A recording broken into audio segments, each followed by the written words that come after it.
بسم اللہ الرحمن الرحیم۔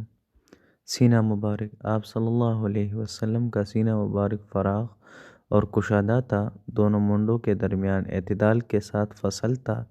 سینے کا چوڑا اور کشادہ ہونا شجاعت اور بہادری کی علامت ہے، چنانچہ آپ صلی اللہ علیہ وسلم اس میں بھی نمایاں تھے۔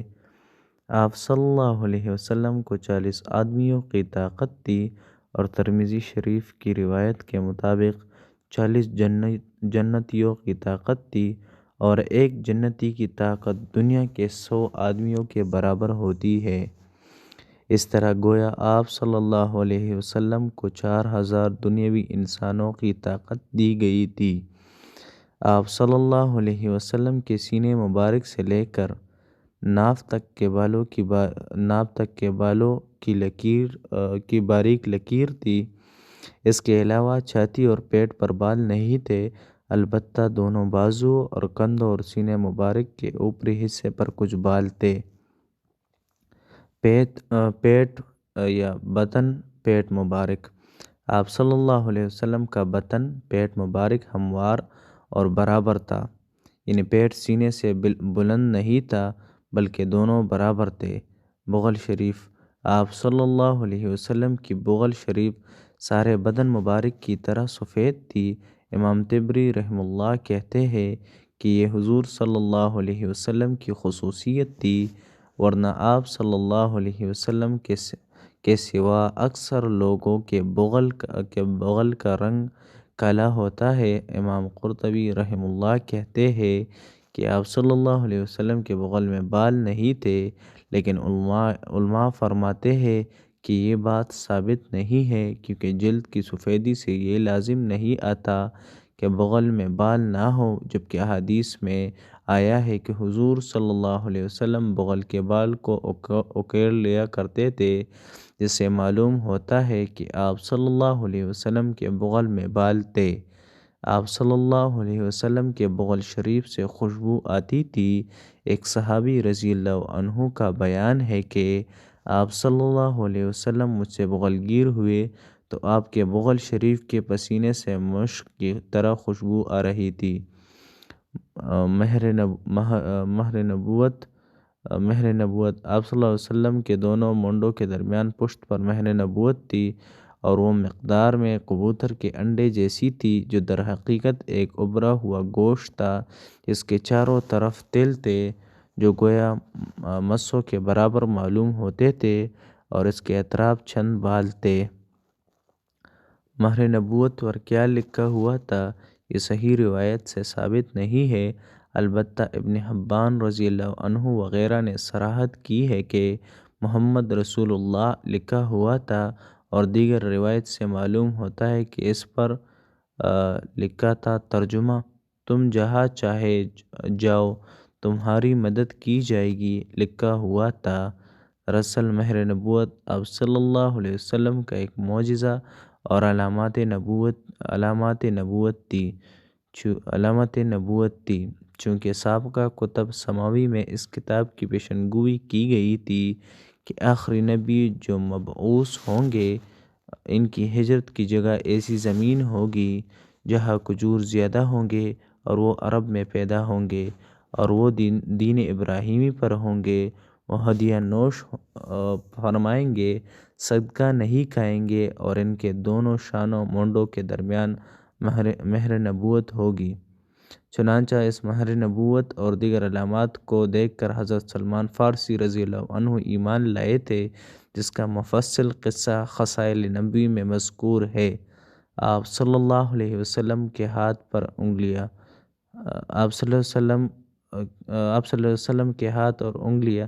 آپ صلی اللہ علیہ وسلم کی کلائیاں دراز تھی، اور ان پر کچھ بال تھے۔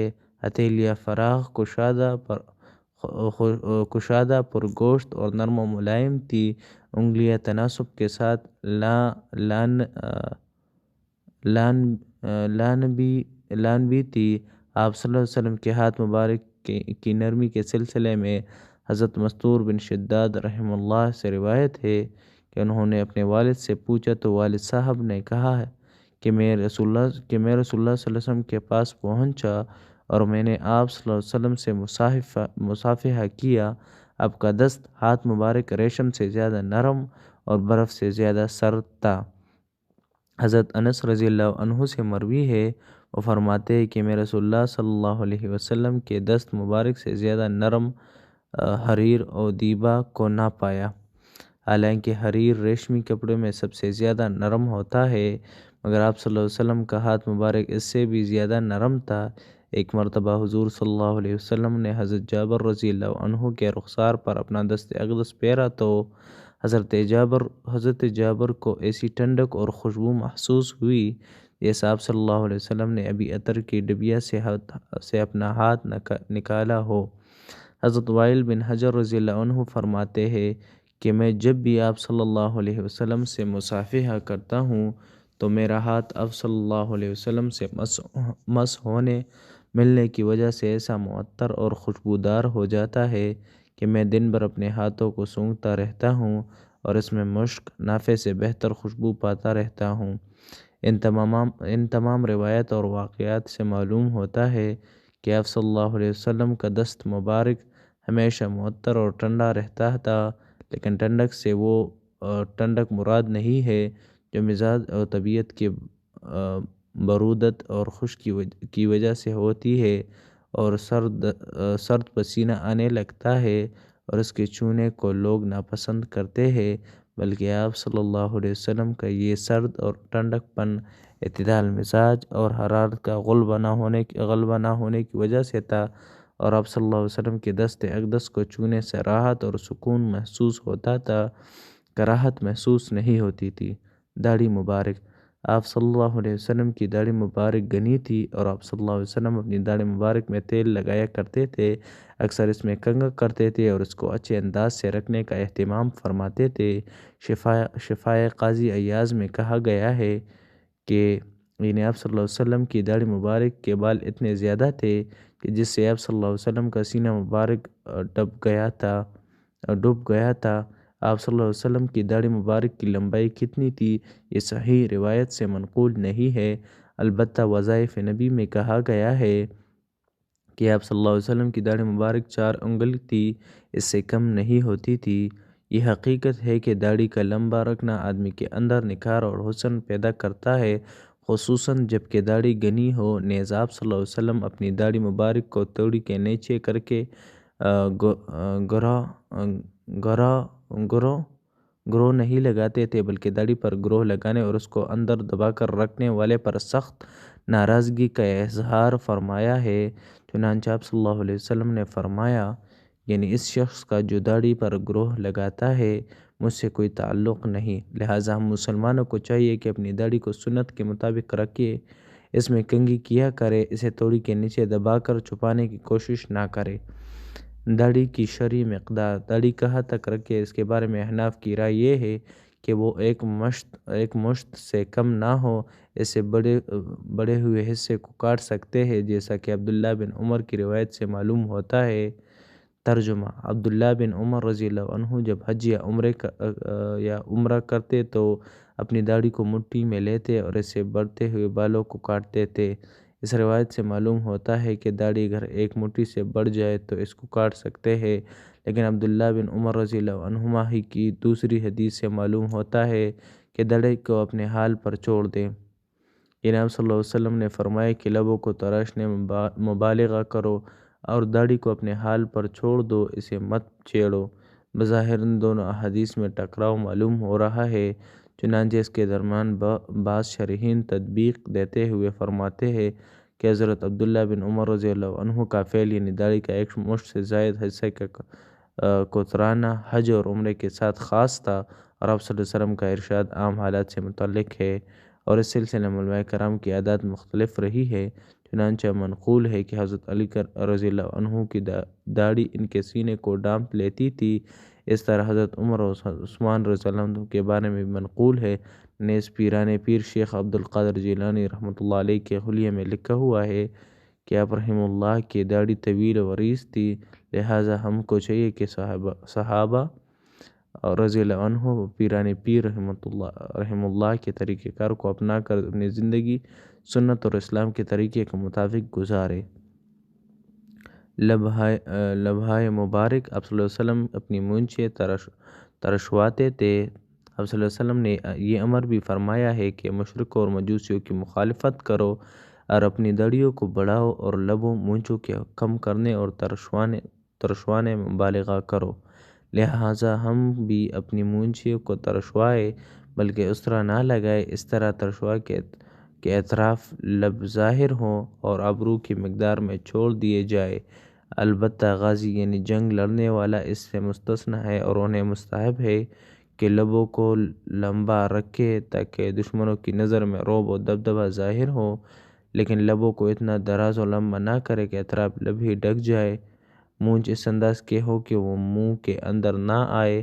نیز علماء فرماتے ہیں کہ لبوں کے دونوں کناروں کے بال چھوڑنے میں کوئی مضائقہ نہیں۔ عمر فاروق اور دیگر صحابہ کرام رضی اللہ عنہ لبوں کے گوشوں کو چھوڑ دیا کرتے تھے، اس لیے اگر اطراف لب چھوڑ دے تو کوئی حرج نہیں۔ چہرہ انور آپ صلی اللہ علیہ وسلم کا چہرہ انور نہ بالکل گول تھا اور نہ ہی بہت لمبا تھا، بلکہ معتدل اور تھوڑی سی گولائی لیتے ہوئے تھا۔ آپ صلی اللہ علیہ وسلم کا حسن بے مثال۔ علامہ قرطبی رحمہ اللہ فرماتے ہیں کہ اگر آپ صلی اللہ علیہ وسلم کا پورا حسن و جمال ظاہر کیا جاتا تو آنکھیں اس کا تحمل نہیں کر سکتی تھی۔ البتہ آپ صلی اللہ علیہ وسلم کے جتنے حسن کو اب صحابہ کرام رضی اللہ عنہ پر ظاہر کیا گیا ہے، اور انہوں نے اس حسن کا جتنا ادراک کر کے اپنے الفاظ میں بیان کیا ہے، اس کو یہاں لکھا جا رہا ہے۔ حضرت انس رضی اللہ عنہ فرماتے ہیں کہ آپ صلی اللہ علیہ وسلم سفید رنگ کے تھے، ایسی سفیدی نہیں جو چھونے میں ہوتی ہے، اور نہ ایسی گندمی رنگ تھا کہ جس میں کالے پن کی جھلک آ جائے، بلکہ آپ صلی اللہ علیہ وسلم کا رنگ سفید ہونے کے ساتھ چمکدار بھی تھا، اور اس میں کسی قدر گندمی رنگ شامل تھا، جس کی وجہ سے آپ صلی اللہ علیہ وسلم کا حسن دوبالا ہو گیا تھا۔ حضرت برا بن عازب رضی اللہ عنہ فرماتے ہیں کہ آپ صلی اللہ علیہ وسلم نہایت حسین و جمیل تھے۔ آپ صلی اللہ علیہ وسلم کا چہرہ اقدس اتنا خوبصورت تھا کہ میں نے اس سے زیادہ حسین چہرے والا کسی کو نہیں دیکھا تھا۔ حضرت جابر بن سمرہ رضی اللہ عنہ فرماتے ہیں کہ ایک مرتبہ میں نے 14ویں رات کے چاند کو دیکھا کہ بیچ آسمان میں ہے۔ میں کبھی آپ صلی اللہ علیہ وسلم کا چہرہ اقدس دیکھتا اور کبھی چاند پر نظر ڈالتا۔ مجھے آخر میں یہ فیصلہ کرنا پڑا کہ آپ صلی اللہ علیہ وسلم چاند سے کہیں زیادہ حسین ہے۔ اس سے معلوم ہوا کہ آپ صلی اللہ علیہ وسلم بدر کامل 14ویں رات کے چاند سے بھی زیادہ خوبصورت اور حسین ہے۔ حضرت ابو ہریرہ رضی اللہ عنہ فرماتے ہیں کہ آپ صلی اللہ علیہ وسلم حسن جمال میں ایسے معلوم ہوتے تھے گویا کہ چاندی سے آپ صلی اللہ علیہ وسلم کا بدن ڈالا گیا ہو۔ شیخ الحدیث حضرت مولانا زکریا صاحب رحمۃ اللہ علیہ فرماتے ہیں کہ یہ سب تشبیہات تفریحی ہے، ورنہ ایک چاند کیا 1000 چاند بھی آقا صلی اللہ علیہ وسلم کے نور کے مشابہ اور برابر نہیں ہو سکتے۔ حضرت عائشہ رضی اللہ عنہما فرماتی ہے کہ یوسف علیہ السلام کے حسن کو دیکھ کر عورتیں اپنی انگلیوں کو کاٹ لیتی تھی۔ اگر وہ عورتیں آپ صلی اللہ علیہ وسلم کے حسن و جمال کو دیکھ لیتی تو اپنے دلوں کو کاٹ ڈالتے۔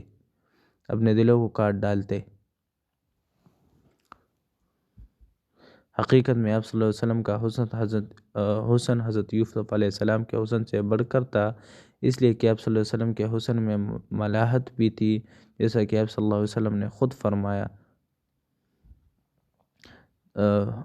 حضرت حسان بن ثابت رضی اللہ عنہ جو شاعر رسول صلی اللہ علیہ وسلم ہے فرماتے ہیں ترجمہ: اور آپ صلی اللہ علیہ وسلم سے بہتر ذات میری آنکھ نے نہیں دیکھی، اور آپ صلی اللہ علیہ وسلم سے زیادہ خوبصورت شخص کبھی عورتوں نے نہیں جنا۔ آپ صلی اللہ علیہ وسلم ہر عیب سے پاک پیدا کیے گئے، گویا جس طرح آپ صلی اللہ علیہ وسلم نے چاہا اس طرح آپ صلی اللہ علیہ وسلم کو بنایا گیا۔ بعض اہل سیر فرماتے ہیں کہ آپ صلی اللہ علیہ وسلم کے چہرے اقدس کو چاند سے تشبیہ دینے میں یہ حکمت ہے کہ چاند کے نور سے آنکھوں کو ٹھنڈک اور فرحت اور اس کے مشاہدے سے دل کو لذت حاصل ہوتی ہے۔ اس طرح آپ صلی اللہ علیہ وسلم کی ذات مبارکہ کو دیکھنا بھی دل کو راحت اور فرحت کا سبب ہے۔ یہی وجہ ہے کہ آپ صلی اللہ علیہ وسلم کا دیدار کیے بغیر صحابہ کرام کو چین و سکون حاصل نہ ہوتا تھا، اور ایک روایت میں ہے کہ آپ صلی اللہ علیہ وسلم جب مسرور خوش ہوتے تو آپ صلی اللہ علیہ وسلم کا چہرہ آئینے کی طرح ہو جاتا تھا، جس میں در و دیوار کے نقوش اور لوگوں کے چہرے کا عکس جھلکنے لگتا تھا۔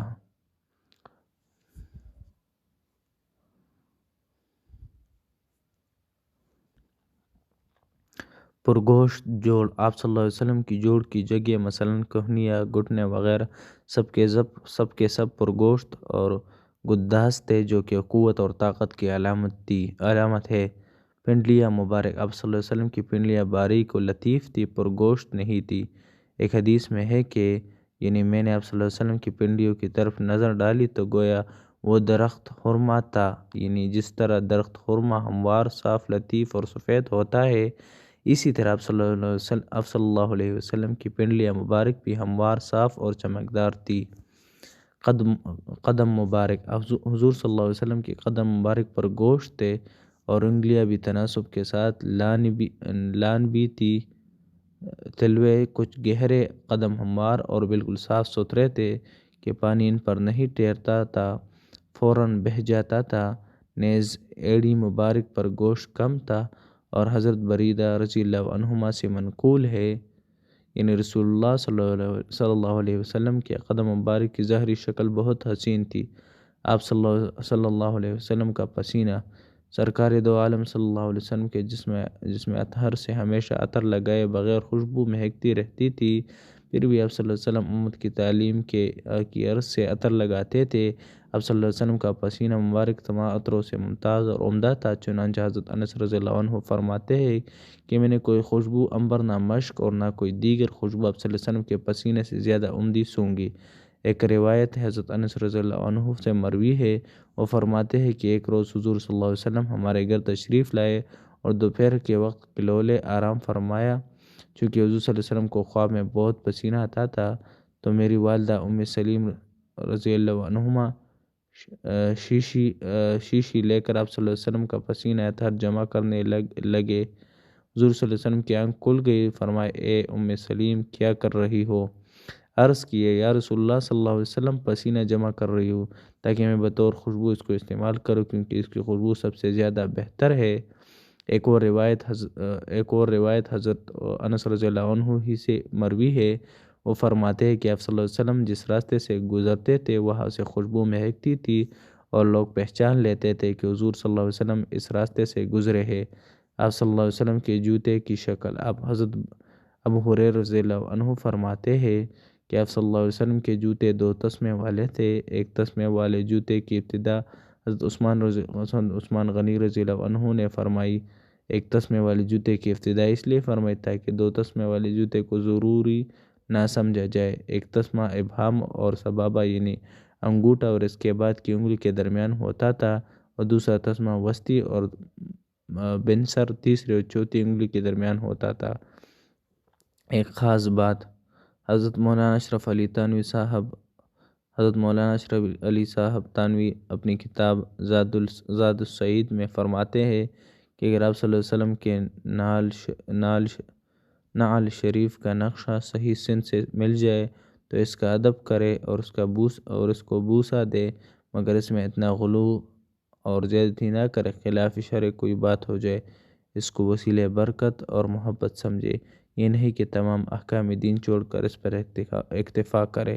چنانچہ نعل شریف کے نقشے کو انہوں نے حسب روایت امام زین العابدین عراقی محدث نقل کیا ہے، جو یہاں پر مذکور ہے۔ اس سلسلے میں مزید وضاحت کے لیے مذکور کتاب ملاحظہ فرمائیں۔